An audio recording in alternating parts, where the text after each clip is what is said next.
Hi అండి, welcome to లేకాస్ recipes. ఈరోజు మనం ఇంట్లోనే ఈజీగా జిలేబీని 10 మినిట్స్లో ఎలా ప్రిపేర్ చేసుకోవాలో చూద్దామండి. బయట నుంచి తెచ్చుకోవడానికి అంతగా ఇష్టపడని వాళ్ళకి ఇది బాగా యూజ్ అవుతుంది. చాలా టేస్టీగా ఉండే ఈ జిలేబీని ఎలా ప్రిపేర్ చేసుకోవాలో చూద్దాం. ముందుగా ఒక బౌల్ తీసుకొని అందులోకి 1.5 కప్పు చక్కెరని వేసుకొని అందులోకి 1/4 కప్పు వాటర్ని వేసుకొని స్టవ్ మీద పెట్టుకొని స్టవ్ ఆన్ చేసుకున్న తర్వాత ఒకసారి గరిటెతో ఒకసారి అంతా కూడా బాగా కలుపుకొని దీన్ని స్టవ్ మీదనే సిమ్లో పెట్టుకొని అలాగే వదిలేయాలి.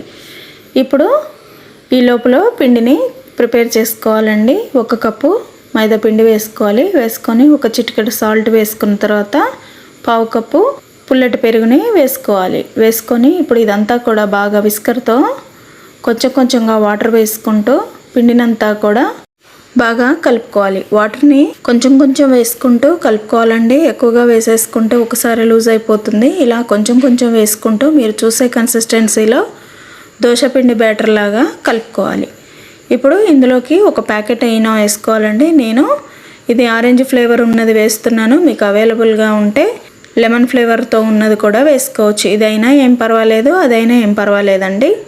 ఇలా వేసేసుకొని ఒకసారి కలుపుకొని మూత పెట్టుకొని ఒక 2-3 నిమిషాల పాటు రెస్ట్ ఇవ్వాలి. ఇచ్చిన తర్వాత ఈ లోపల మనకి చక్కెర అనేది బాగా కరిగిపోయిన తర్వాత ఒక 3-4 డ్రాప్స్ అందులో ఫుడ్ కలర్ని వేసుకోవాలి. మీకు నచ్చితే సాఫ్రాన్ కూడా వేసుకోవచ్చండి. అలా వేసుకున్న తర్వాత ఒక చిన్న నిమ్మ చెక్కని 1 టీ స్పూన్ అంతా అందులోకి పిండుకొని ఇప్పుడు ఈ సిరప్ని మూత పెట్టి పక్కకు పెట్టుకున్న తర్వాత మనం ముందుగా ప్రిపేర్ చేసుకున్న పిండిని మళ్ళీ ఒకసారి బాగా కలుపుకున్న తర్వాత ఇప్పుడు ఒక చిన్న బౌల్ని కానీ లేకపోతే ఒక గ్లాస్ని కానీ తీసుకొని అందులోకి ఒక చిన్న కవర్ని తీసుకొని అందులోకి ఈ పిండిని వేసుకొని ఇప్పుడు అదంతా కూడా దగ్గరగా క్లోజ్ చేసుకోవాలన్నమాట. టైట్గా క్లోజ్ చేసుకొని రబ్బర్ బ్యాండ్ వేసుకున్న తర్వాత ఇప్పుడు ఒక మూల ఉంటుంది కదండి, ఆ మూల వైపు చిన్నగా కట్ చేసుకోవాలి. మనకు ఎంతైతే మందంతో కావాలో అంత మందంతో కట్ చేసుకోవాలి. ఇప్పుడు ఈ పిండిని ప్రిపేర్ చేసుకునే వరకే మనం స్టవ్ మీద ఆయిల్ పెట్టుకొని ఆయిల్ వేడెక్కగానే ఇలాగా జిలేబీలాగా రౌండ్గా నెమ్మదిగా ప్రెస్ చేసుకుంటూ వేసుకున్న తర్వాత వీటిని మీడియం ఫ్లేమ్లో పెట్టుకొని నిదానంగా ఫ్రై చేసుకోవాలి. ఇవి క్రిస్పీగా అయ్యే వరకు ఫ్రై చేసుకోవాలండి. వీటిని మధ్యలో ఫ్లిప్ చేసుకుంటూ ఫ్రై చేసుకోవాలండి.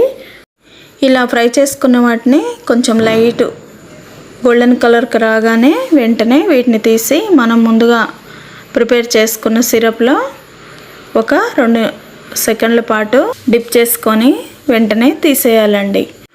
షుగరు వాటరు పర్ఫెక్ట్ కొలతలతో వేసుకుంటే మనం పాకం రావాల్సిన అవసరం లేకుండా మనం సిరప్ని తయారు చేసుకోవచ్చండి. ఇలా తయారు చేసుకున్న సిరప్లో మనం ముందుగా ప్రిపేర్ చేసుకున్న జిలేబీని వేసేసి అదే ప్లేట్లోకి వేసేసుకోవడమే.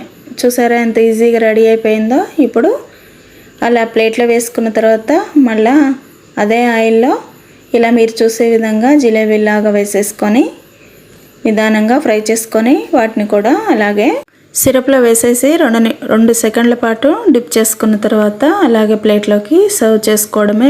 వేడిగా క్రిస్పీగా ఉండే జిలేబీ రెడీ అయిపోతుందండి. చాలా సింపుల్గా, ఈజీగా, క్విక్గా 10-15 నిమిషాలలో మనం జిలేబీని రెడీ చేసుకోవచ్చు. ఎప్పుడైనా కూడా జిలేబీని వేడిగా వేయొద్దండి. కొంచెం గోరువెచ్చగా ఉన్నప్పుడు సిరప్లో వేయాలి. సిరప్ కూడా గోరువెచ్చగానే ఉండాలి. అప్పుడైతేనే మనకి జిలేబీ అనేటివి క్రిస్పీగా ఉంటాయి, లేకపోతే చాలా సాఫ్ట్గా అయిపోతాయి అన్నమాట. ఇప్పుడు ఇలా అయితే మనకి నచ్చినట్టుగా క్రిస్పీగా ఉంటాయి, టేస్టీగా ఉంటాయి. చూసారా ఎంతో ఈజీగా మనం బయటికి వెళ్ళకుండా ఇంట్లోనే ఈజీగా హైజీనిక్గా జిలేబీని మనం ప్రిపేర్ చేసుకోవచ్చు. నచ్చాయండి జిలేబీ? నచ్చితే లైక్ చేయండి, మీ ఫ్రెండ్స్కి ఫ్యామిలీ మెంబర్స్కి షేర్ చేయండి. ఫస్ట్ టైం లేకాస్ రెసిపీస్ ఛానల్ని చూస్తున్న వారైతే తప్పకుండా సబ్స్క్రైబ్ చేసుకొని మీ సపోర్ట్ని నాకు ఇవ్వండి. Thank you.